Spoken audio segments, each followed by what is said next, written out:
साथियों, मैं गायत्री पाठक निर्मला का 19वां भाग सुनाने के लिए आपके सामने उपस्थित हुई हूँ। तो आइए सुनते हैं। अब की सुधा के साथ निर्मला को आना पड़ा। वो तो मैके में कुछ दिन और रहना चाहती थी, लेकिन शौकातुर सुधा अकेले कैसे रहती, उसी की खातिर आना पड़ा। रुक्मणी ने भूंगी से कहा, देखती हूँ बहू मायके से कैसा निखर कर आई है। भूंगी ने कहा, दीदी माँ के हाथ की रोटियाँ लड़कियों को बहुत अच्छी लगती हैं। रुक्मणी, ठीक कहती है भूंगी, खिलाना तो कुछ माँ ही जानती है। निर्मला को ऐसा मालूम हुआ कि घर का कोई आदमी उसके आने से खुश नहीं। मुंशी जी ने खुशी तो बहुत दिखाई, पर हृदयगत चिंता को छिपा नहीं सके। बच्ची का नाम सुधा ने आशा रख दिया था, और वह थी भी आशा की मूर्ति सी। देखकर सारी चिंता भाग जाती थी। मुंशी जी ने उसे गोद में लेना चाहा तो रोने लगी। दौड़कर माँ से लिपट गई, मानो पिता को पहचानती ही नहीं। मुंशी जी ने मिठाइयों से उसे परचाना चाहा। घर में कोई नौकर तो था नहीं। जाकर सियाराम से 2 आने की मिठाई लाने को कहा। जियाराम भी बैठा हुआ था। बोल उठा, हम लोगों के लिए तो कभी मिठाई नहीं आती। मुंशी जी ने झुंझला के कहा, तुम लोग बच्चे नहीं हो। जियाराम, और क्या बूढ़े हुए हैं? मिठाइयाँ मंगा कर रख दीजिए तो मालूम हो कि बच्चे हैं या बूढ़े। निकाले 4 आने, और आशा की बदौलत हमारे नसीब भी जागे। मुंशी जी, मेरे पास इस वक्त पैसे नहीं है। जाओ सिया, जल्दी आना। जियाराम, सिया नहीं जाएगा, किसी का गुलाम नहीं है। आशा अपने बाप की बेटी है तो वो भी अपने बाप का बेटा है।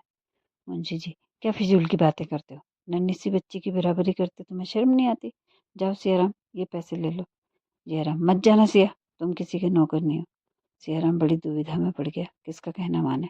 अंत में उसने जियाराम का कहना मानने का ही निश्चय किया। बाप ज्यादा से ज्यादा घुड़क देंगे, जिया तो मारेगा, फिर वो किसके पास फरियाद लेकर जाएंगे। बोला, मैं नहीं जाऊंगा। मुंशी जी ने धमका के कहा, अच्छा तो मेरे पास फिर कोई चीज मांगने मत आना। मुंशी जी खुद बाहर चले गए और 1 रुपए की मिठाई लेकर लौटे। 2 आने की मिठाई मांगते उन्हें शर्म आई। हलवाई उन्हें पहचानता था। दिल में क्या कहेगा। मिठाई लिए मुंशी जी अंदर चले गए। सियाराम ने मिठाई का बड़ा सा दोना देखा तो बाप का कहना न मानने का उसे बड़ा दुख हुआ। अब वो किस मुंह से मिठाई लेने अंदर जाए, बड़ी भूल हुई। मन ही मन जियाराम के चांटों की और चोट और मिठाई की मिठास में तुलना करने लगा। सहसा भूंगी ने 2 तस्तरियां दोनों के सामने लाकर रख दी। जयराम ने बिगड़ के कहा, इसे उठा ले जा। भूंगी, काहे को बिगड़ते हो बाबू, क्या मिठाई अच्छी नहीं लगती? जयराम, मिठाई आशा के लिए आई है, हमारे लिए नहीं। ले जा, नहीं तो मैं सड़क पे फेंक दूंगा। हम तो पैसे पैसे के लिए रटते रहे, और यहाँ रुपये की मिठाई आती है। भूंगी, तुम ले लो सिया बाबू, ये नहीं लेंगे ना सही। सियाराम ने डरते डरते हाथ बढ़ाया कि जयराम ने डांट के कहा, मत छूना मिठाई, नहीं तो हाथ तोड़ के रख दूंगा, लालची कहीं का। सियाराम ये घुड़की सुनकर सहम उठा। मिठाई खाने की हिम्मत नहीं पड़ी। निर्मला ने यह कथा सुनी तो दोनों लड़कों को मनाने चली। मुंशी जी ने कड़ी कसम रखा दी। निर्मला, आप समझते नहीं, ये सारा गुस्सा मुझ पर है। मुंशी जी, गुस्ताख हो गया है। इस ख्याल से कोई सख्ती नहीं करता कि लोग क्या कहेंगे कि बिना माँ के बच्चों को सताते हैं। नहीं तो सारी शरारत ही घड़ी भर में निकाल दूं। इसी बदनामी का तो मुझे भी डर है। अब न डरूंगा, जिसके जो जी में आए वो कहे। निर्मला, पहले तो ऐसे नहीं थे। मुंशी जी, अजी कहता है कि आपके लड़के मौजूद थे, आपने शादी क्यों की? ये कहते भी इसे संकोच नहीं होता कि आप लोगों ने मनसाराम को विष दे दिया। लड़का नहीं है, दुश्मन है, दुश्मन। जयराम द्वार पर छिपकर खड़ा था। स्त्री पुरुष में मिठाई के विषय में क्या बातें होती, यही सुनने के लिए आया था। मुंशी जी का अंतिम वाक्य सुनकर उससे रहा नहीं गया। बोला, शत्रु नहीं होता तो आप उसके पीछे क्यों पड़ते? आप जो इस वक्त कह रहे हैं वो मैं बहुत पहले से समझे बैठा हूँ। भैया नहीं समझे थे इसलिए धोखा खा गए।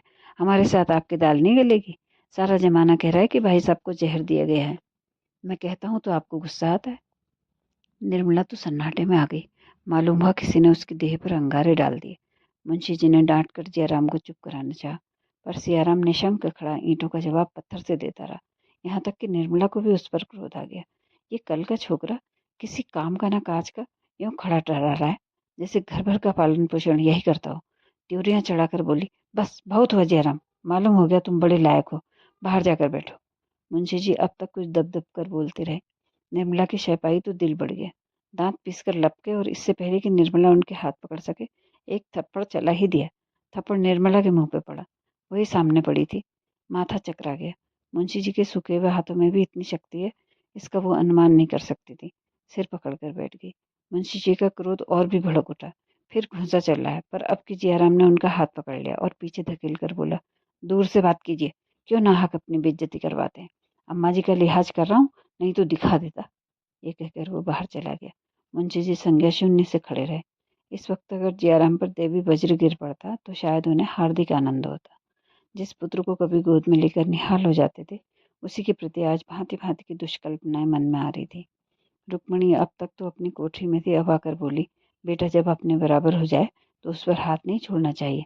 मुंशी जी ने होंठ चबाकर कहा, मैं इसे घर से निकाल कर छोड़ूंगा, भीख मांगे या चोरी करे मुझे कोई मतलब नहीं। रुक्मणी, नाक किसकी कटेगी? मुंशी जी, इसकी चिंता नहीं। निर्मला, मैं जानती कि मेरे आने से ये तूफान खड़ा हो जाएगा तो भूल कर भी नहीं आती। अब भी भला है, मुझे भेज दीजिए, इस घर में मुझसे नहीं रहा जाएगा। रुक्मणी, तुम्हारा बहुत लिहाज करता है बहू, नहीं तो आज अनर्थ ही हो जाता। निर्मला, अब और क्या अनर्थ होगा दीदी, मैं तो फूंक फूंक कर पाँव रखती हूँ, फिर भी अपयश लग ही जाता है। अभी घर में पाँव रखते देर नहीं हुई और ये हाल हो गया। ईश्वर ही कुशल करे। रात को भोजन करने कोई नहीं उठा, अकेले मुंशी जी ने खाया।